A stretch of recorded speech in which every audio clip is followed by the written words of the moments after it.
ഡൽഹിയിലെത്തിയതിന് ശേഷം ഫസ്റ്റ് ആയിട്ട് ചോർ ബസാർ കാണാൻ പോവാണ്. ആദ്യമായിട്ട് ചോർ ബസാർ ഇങ്ങനെ ഭയങ്കര സംഭവമാണല്ലോ. ഓരോ കട്ടുകൊണ്ടിരുന്ന ഫോണൊക്കെ അവിടെ ഉണ്ടാവും. ഓല് 2000 റുപ്യക്ക് ഐഫോൺ കിട്ടും, അങ്ങനെ 3000 റുപ്യക്ക് ഐഫോൺ കിട്ടും, അങ്ങനെയൊക്കെ സംഭവങ്ങൾ ഇങ്ങനെ കാണാൻ പോവാ.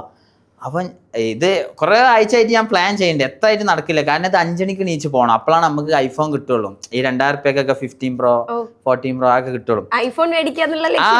അഥവാ കിട്ടുകയാണെങ്കിൽ കിട്ടിയാലോ കിട്ടിയാ. പിന്നെ അന്ന് ഈ ടൈമേന് നമ്മ കൊച്ചിയിൽ എന്താണ് ഏതോ ഒരു ഷോന്റെ ഇടയിൽ 49 ആൾക്കാരെ ഫോൺ അടിച്ചുകൊണ്ടുപോയി. ആ ഫോൺ ഫുള്ള് ഉള്ളത് ചോർ ബസാറിലാണ്. ആ സീസണും കൂടിയാണ്. അപ്പൊ നമുക്ക് അന്ന് ലാഭമാണ്. എത്ര 10,000 റുപ്യ എടുത്ത് പോയാലും എത്ര ഐഫോൺ വാങ്ങാം, ആ മൈൻഡില് ബിസിനസ് മൈൻഡിൽ പോവേനെ ഞാൻ. അപ്പോഴാണ് എന്തായത്, ഞാൻ ഇങ്ങനെ വരുമ്പോണ്ട് ഇതൊക്കെ ഇങ്ങനെ അടിച്ചു പൂട്ടിയിട്ടാണ്, ഒന്നും കാണുന്നില്ല. അപ്പൊ ചോർ ബസാറല്ലേ, അപ്പൊ ഉണ്ട് മെയിൻ കള്ളനെ അങ്ങനെ കൊണ്ടുപോകണം പോലീസ് ഭയങ്കര. അപ്പൊ ഞാൻ ഇങ്ങനെ വിചാരിക്കോ, ഞാൻ വന്ന് പാവം കള്ളനെ പിടിച്ച് പോലീസ്. അതേമാതിരി പിന്നെ കശ്മീരത്തെ സംഭവം ഞാൻ പറഞ്ഞില്ല. പിന്നെ നമ്മ ഡൽഹി പോയ ടൈമില് അവിടെ എന്താണ് ചരിത്രത്തിൽ ഏറ്റവും വലിയ ഇതേനി എന്താണ് ഓക്സിജൻ മലിനീകരണം, പൊല്യൂഷൻ. അങ്ങനത്തെ ഓരോ പോണോടത്തൊക്കെ അതേമാതിരി എന്തൊക്കെയോ വള്ളിയാണ് മൊത്തം. ഇനി മലേഷ്യ, അവരോടൊന്ന് സൂക്ഷിക്കാൻ പറയണോ, അതാവും നല്ലത്. മലേഷ്യ. ഇനി അവിടെ പോകുമ്പോ നിനക്കൊരു എക്സ്പെക്ടേഷൻ ഉണ്ട്, എന്തോ വരാനുണ്ട്. പക്ഷെ നമ്മൾ അങ്ങനെ പ്രതീക്ഷ വരില്ല. ഞാന് നേപ്പാൾ പോണ ടൈമില് വെസ്റ്റ് ബംഗാൾ ട്രിപ്പാണ് പോയത്. വെസ്റ്റ് ബംഗാൾ ഒരു 10 ദിവസം അവിടെ നിന്ന് അവിടെ ഉള്ള ബംഗാളികളൊക്കെ ചോറുന്ന ചായ കുടിക്കുക.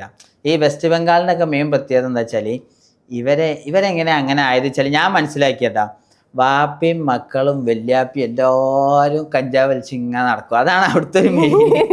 അല്ല സത്യം, ഇവർക്ക് ഇതൊരു പ്രശ്നമല്ല. കാരണം എന്താ വെച്ചാൽ മോൻ അവിടെ വലിക്കുന്നുണ്ട് സൈഡിൽ നിന്നാണ്ട്, വാപ്പ അവിടെ പീഡിയയിൽ വലിക്കുന്നുണ്ട്, എല്ലാവരും ഇങ്ങനെ കിറങ്ങി ഇങ്ങനെ നിൽക്കുക. ഞാനാണെങ്കിൽ ഈ നബിദിനത്തിൻ്റെ ഒരു സമയത്താണ് പോയത്. അപ്പോൾ അവിടെ എല്ലാവരും ഭയങ്കര പണി. ഇത് രാത്രി ആകുമ്പോൾ ഓരോരുത്തർ, നമ്മുടെ നാട്ടിലൊക്കെ ഇത് ഭയങ്കര സീനാണ്. അവിടെ ഓരോരുത്തർ ഇങ്ങനെ പരിപാടിയൊക്കെ കണ്ടാണ്ട് ഇങ്ങനെ ഇരിക്കുക. അപ്പോൾ ഓലെ ഫുള്ള് ഈ ഒരു നാടിൻ്റെ ഫുള്ള് സംഭവങ്ങൾ മനസ്സിലാക്കണം എന്നുണ്ടെങ്കിൽ അമ്മ അവിടുത്തെ ഹിസ്റ്റോറിക്കൽ പ്ലേസ് എല്ലാം കാണി അവിടെ ഒരാഴ്ച പോയിട്ട് നിൽക്കുക. അപ്പം ഞാൻ ഇത് പ്രതീക്ഷിച്ചിനി, അല്ലോ വെസ്റ്റ് ബംഗാളിൽ എന്തെങ്കിലും ഉണ്ടാവുമോ ഞാൻ പോയിട്ട്.